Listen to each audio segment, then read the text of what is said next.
Zahiruddin Muhammad Babur, the founder of the Mughal Empire, was born into a legacy of power and conquest. His lineage connected him to two of history's most formidable figures, Timur the Lame and Genghis Khan. From his father's side, Babur descended from Timur, the ferocious warlord who had carved out a vast empire across Persia and Central Asia. Timur was known for his military genius and his ruthlessness, qualities that Babur seemed to inherit. Babur's mother, Kutlug Nigar Khanum, was a descendant of Genghis Khan, the legendary Mongol conqueror who had united the Mongol tribes and created the largest contiguous land empire in history. Babur, with his blood ties to these legendary figures, was destined for greatness. Timur's ambition and military prowess coursed through his veins, while Genghis Khan's strategic brilliance provided a framework for his own aspirations. The stage was set for Babur to leave his mark on the world, and India would become the canvas for his grand ambitions. Babur's lineage wasn't just a point of pride, it was a source of legitimacy. It gave him a claim to power in a world where lineage mattered. Timur's empire, though fragmented, still held a powerful allure. By emphasizing his Timurid ancestry, Babur could rally supporters and inspire awe in his enemies. He was not just another chieftain, he was the heir to a legacy of conquest and empire building. Babur's life was a blend of privilege and peril. Born into a royal family, he enjoyed the luxuries and education befitting a prince, yet his path was fraught with danger and uncertainty. Born in 1483 in Fergana, a region in present-day Uzbekistan, Babur was destined for greatness from the start. He inherited his father's small kingdom at the tender age of 11, a daunting responsibility for such a young boy. However, his early years were marked by instability and conflict. The kingdom was constantly under threat from both internal and external forces. Surrounded by ambitious relatives and rival claimants, Babur was forced to fight for his throne from a young age. His childhood was a series of battles and strategic maneuvers. He tasted both victory and defeat in quick succession, losing and regaining his ancestral kingdom multiple times. Each loss was a lesson, and each victory a testament to his resilience. These early challenges hardened him into a skilled warrior and a shrewd strategist. He learned the importance of preparation and the value of cunning. He learned the art of diplomacy, the importance of alliances, and the fickle nature of fortune. Babur understood that strength alone was not enough. He needed allies and strategic partnerships. Despite the turmoil, Babur never lost sight of his ambition. His dreams were fueled by the stories of his ancestors and his own experiences. Inspired by his ancestor Timur, he dreamed of forging a vast and powerful empire. The legacy of Timur was a constant reminder of what was possible.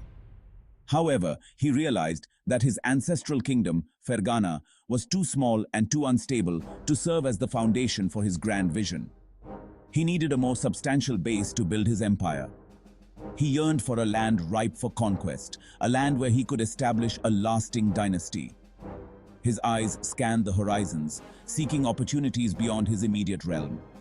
His eyes, like those of many rulers before him, turned towards the riches and opportunities of the Indian subcontinent. The tales of India's wealth and splendor were legendary. The allure of India was irresistible. It was a land of immense wealth, cultural richness, and strategic importance. It was a land famed for its wealth, fertile lands, and fragmented political landscape. The political fragmentation presented both a challenge and an opportunity for a determined conqueror. Babur, with his Timurid heritage and his own growing military reputation, saw an opportunity to carve out a kingdom greater than what he had lost. His lineage gave him a sense of destiny, and his experiences had prepared him for the challenges ahead. His ambition, fueled by his lineage and his early experiences, set him on a collision course with destiny. Babur was not just a dreamer, he was a man of action, ready to seize his fate and shape the future. While Babur was consolidating his power in Central Asia, the Delhi Sultanate, the ruling power in North India, was on the decline. The once mighty empire was now a shadow of its former self, plagued by internal strife and weakened by years of mismanagement. The Sultan, Ibrahim Lodi, was an unpopular ruler facing rebellions from his own nobles. His harsh policies and inability to maintain control over his territories had alienated many of his subjects. Sensing weakness, several disgruntled Rajput princes and Afghan nobles saw an opportunity to overthrow Ibrahim Lodi and establish their own authority. They believed that with the right support, they could challenge the Sultan's rule and carve out their own domains. They sent envoys to Babur, inviting him to invade India and promising him their support. These envoys carried letters and gifts, hoping to persuade Babur to take up their cause. These invitations, motivated by self-interest and a desire for change, played a crucial role in shaping Babur's decision to invade. The letters detailed the riches of India and the potential for a powerful alliance. Babur was hesitant at first. He had to weigh the risks and benefits carefully.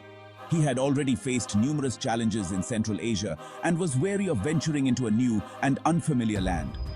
The thought of leaving his homeland and embarking on a perilous journey was daunting. However, the allure of India was too strong to resist. The tales of its wealth, the fertile lands, and the bustling markets were enticing. The prospect of conquering a wealthy and powerful empire, coupled with the promises of support from local factions, proved too tempting. Babur's advisors also saw the potential for immense gains and urged him to seize the opportunity. Babur saw this as the chance he had been waiting for, an opportunity to fulfill his dynastic ambitions and create a lasting legacy for himself and his descendants. He envisioned a new empire that would stand the test of time. The invitation from the Indian princes provided Babur with a crucial advantage. It was not just about military might, it was about having the right alliances. It gave him a degree of legitimacy and local support that would have been difficult to achieve otherwise. The local factions' backing meant that Babur would not be seen merely as a foreign invader. He was not simply an invader.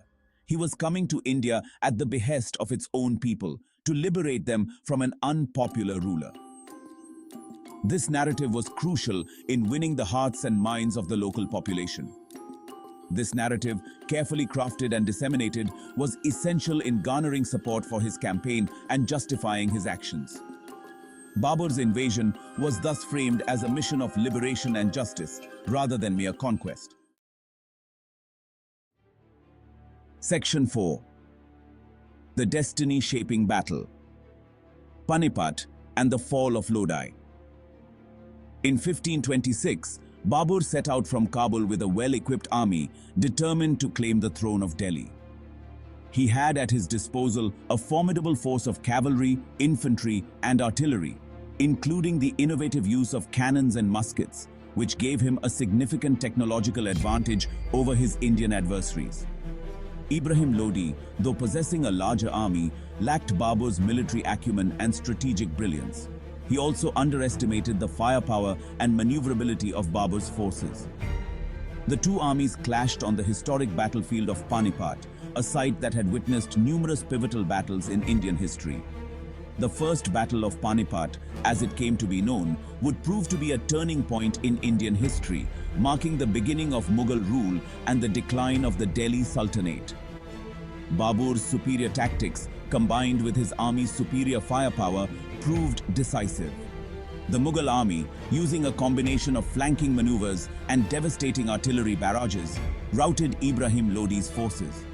Ibrahim Lodi himself was killed in the battle, effectively ending the Lodi dynasty's grip on power. The victory at Panipat was not merely a military triumph, it was a symbolic victory that announced the arrival of a new power in India. Section 5. A New Dawn in Hindustan. Babur establishes the Mughal Empire.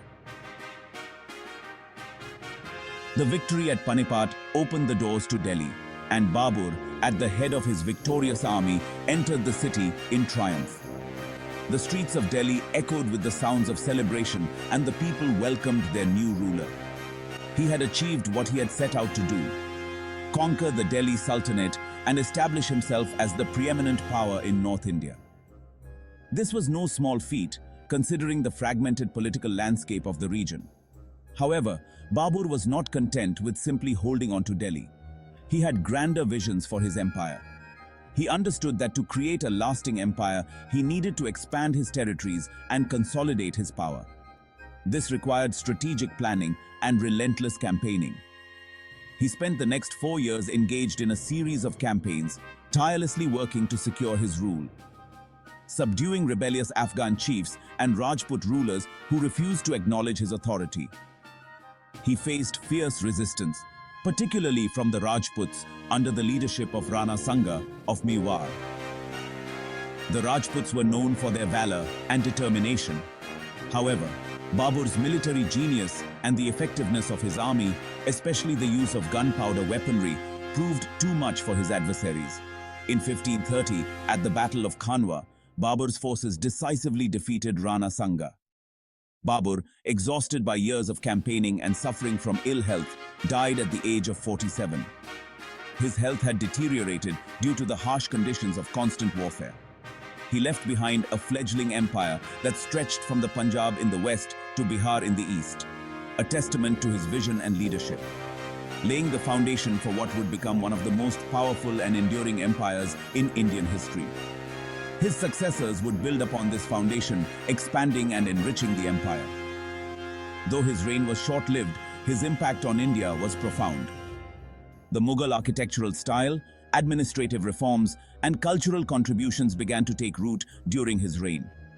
He had successfully established the Mughal dynasty, setting the stage for his descendants to rule over a vast and prosperous empire for centuries to come. The legacy of Babur's vision and determination would resonate through the annals of history.